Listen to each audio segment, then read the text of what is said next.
The soul of ancient materialism. Socratic thoughts on materialism, on Democritus, on atoms and the void. Ete de atoma kai kenon. We have three terms to consider here in this fragment that we have from Democritus, the ancient materialist, as we are used to calling him.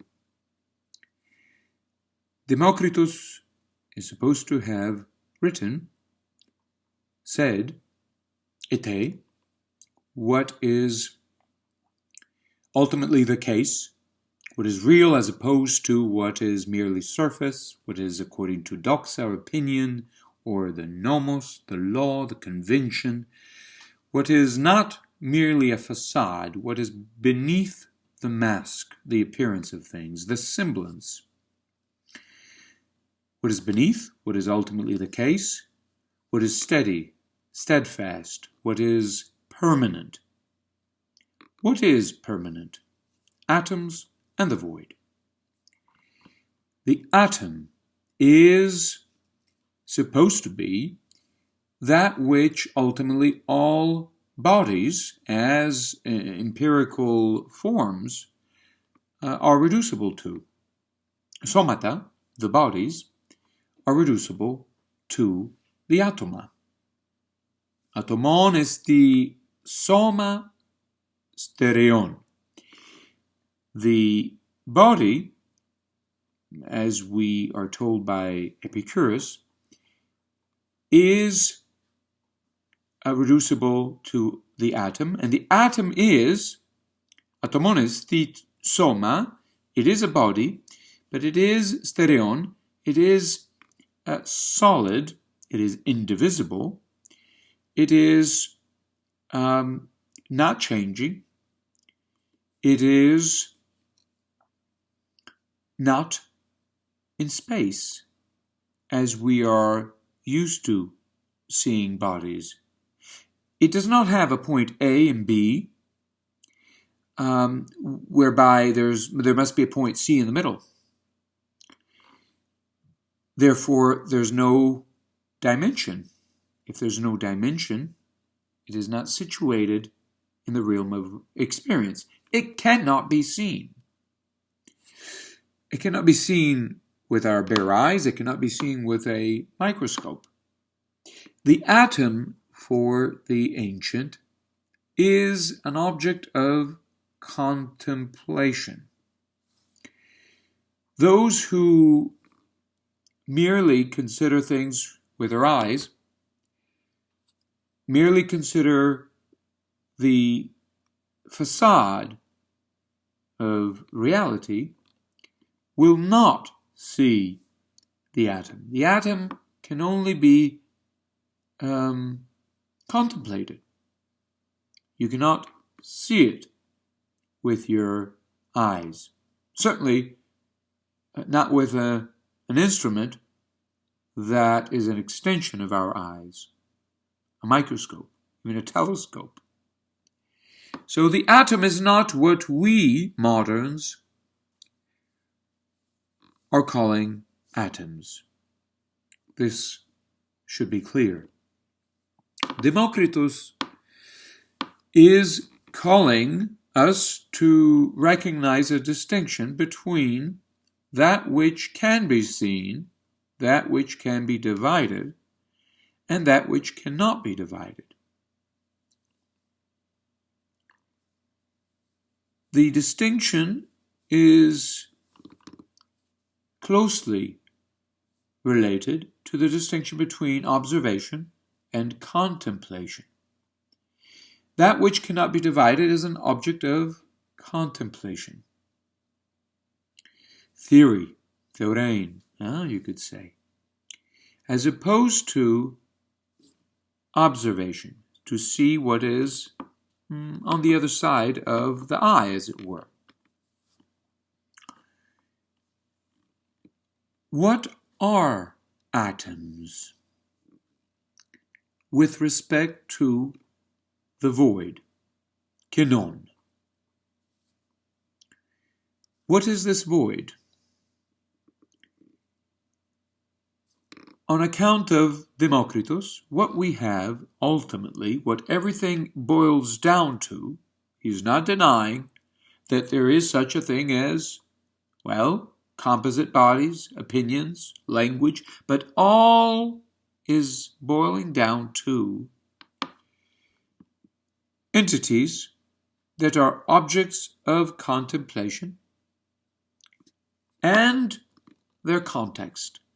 Their context is pure, empty of the objects of contemplation.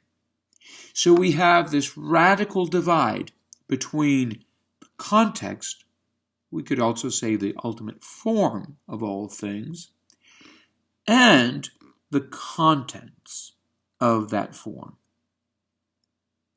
That which is determined.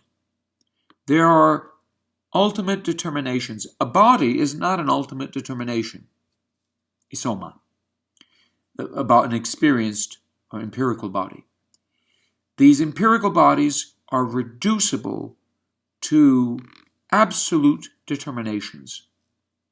These absolute determinations are determined, are somehow lost, in fact, in a void, this kenon.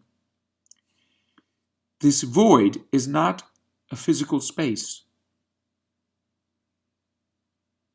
Physical space is tied to things. Physical space cannot be absolute. If there were an absolute void in physical terms, then, well, there would be, that is impossible. It would collapse. That which is outside of it would impinge upon it. It would fill it at once. So it is impossible to have absolute void physically. The void, the kenon that Democritus is speaking of, must not be physical in our conventional terms, in a conventional sense of the term, physical. Can't be measured. The atom cannot be measured. The void cannot be measured. Neither the atomon nor the kenon. There is mind, to be sure, and there is awareness of the atom.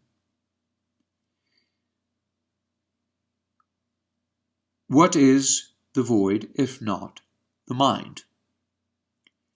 The mind is this arena within which the atoms, the determinations of thought, are appearing, are emerging, are permanent.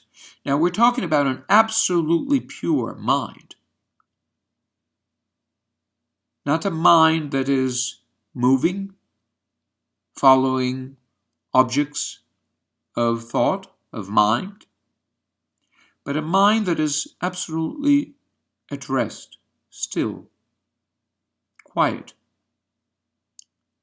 And within this mind, within the arena of this mind, what we have are determinations, permanent determinations. There is, in fact, a sense in which these atoms, the atoma, are ideas of the mind. But let us be clear about this. These ideas, if they are ideas, they are lost. They're not connected to each other. They're lost within this mind, and there is nothing to connect the atom to the void. we could speak here of an atomistic, right, society. This brings us to the Socratic challenge. Socrates, as is generally recognized, objects to sophists, to a pre-Socratic philosophy that had left us with a radical cleavage between the world of appearances, which are considered as contrivances, semblances, and the world of, well, ultimate reality. So if we look at the pre-Socratics, they will say, well, ultimate reality is all about fire or water or mind. And Socrates appreciates this latter designation of the ultimate reality as mind. But then he complains. He says, well, but now we have to figure out how you get from mind to the determinations. Right? That's the whole challenge. How do you get from the indeterminate reality, the apeiron, to the determination, the peros? So there is a link between the indeterminate and the determinate reality. You could say infinite being and finite being. So the problem with materialism is not so much that it tries to reduce reality to what we call material, so things that are in time and space. Not at all. The ancient materialist recognizes that the world of space, yes, is an illusion that is reducible to this fundamental reality that is permanent. It doesn't change in time. It does not evolve. What we have are fundamental, essential determinations of thought within the context of mind that ultimately is indifferent to the determinations.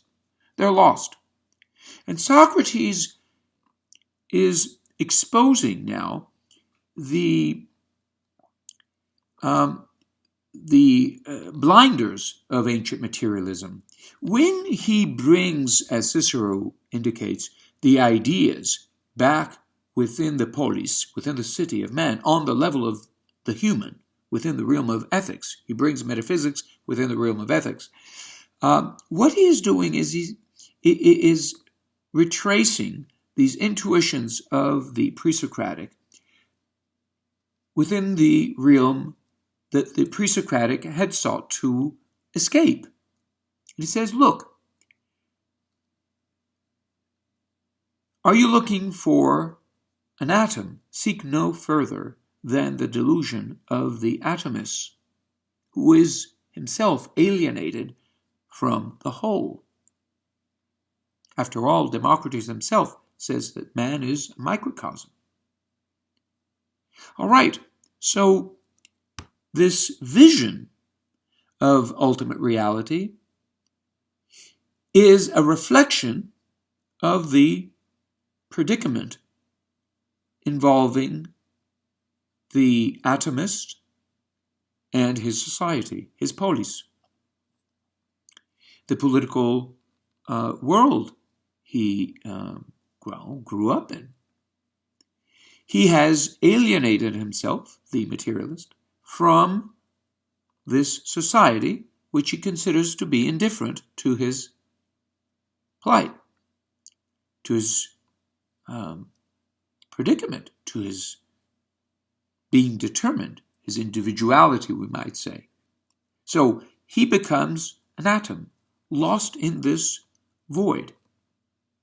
But he doesn't accept his social predicament as ultimate reality. He seeks to escape it. And when he tries to escape his social predicament, he ends up with this, well, shadow of it, which is supposed to be permanent, and he's stuck there. He somehow eternalizes his predicament in the act of, well, trying to escape it, to transcend it.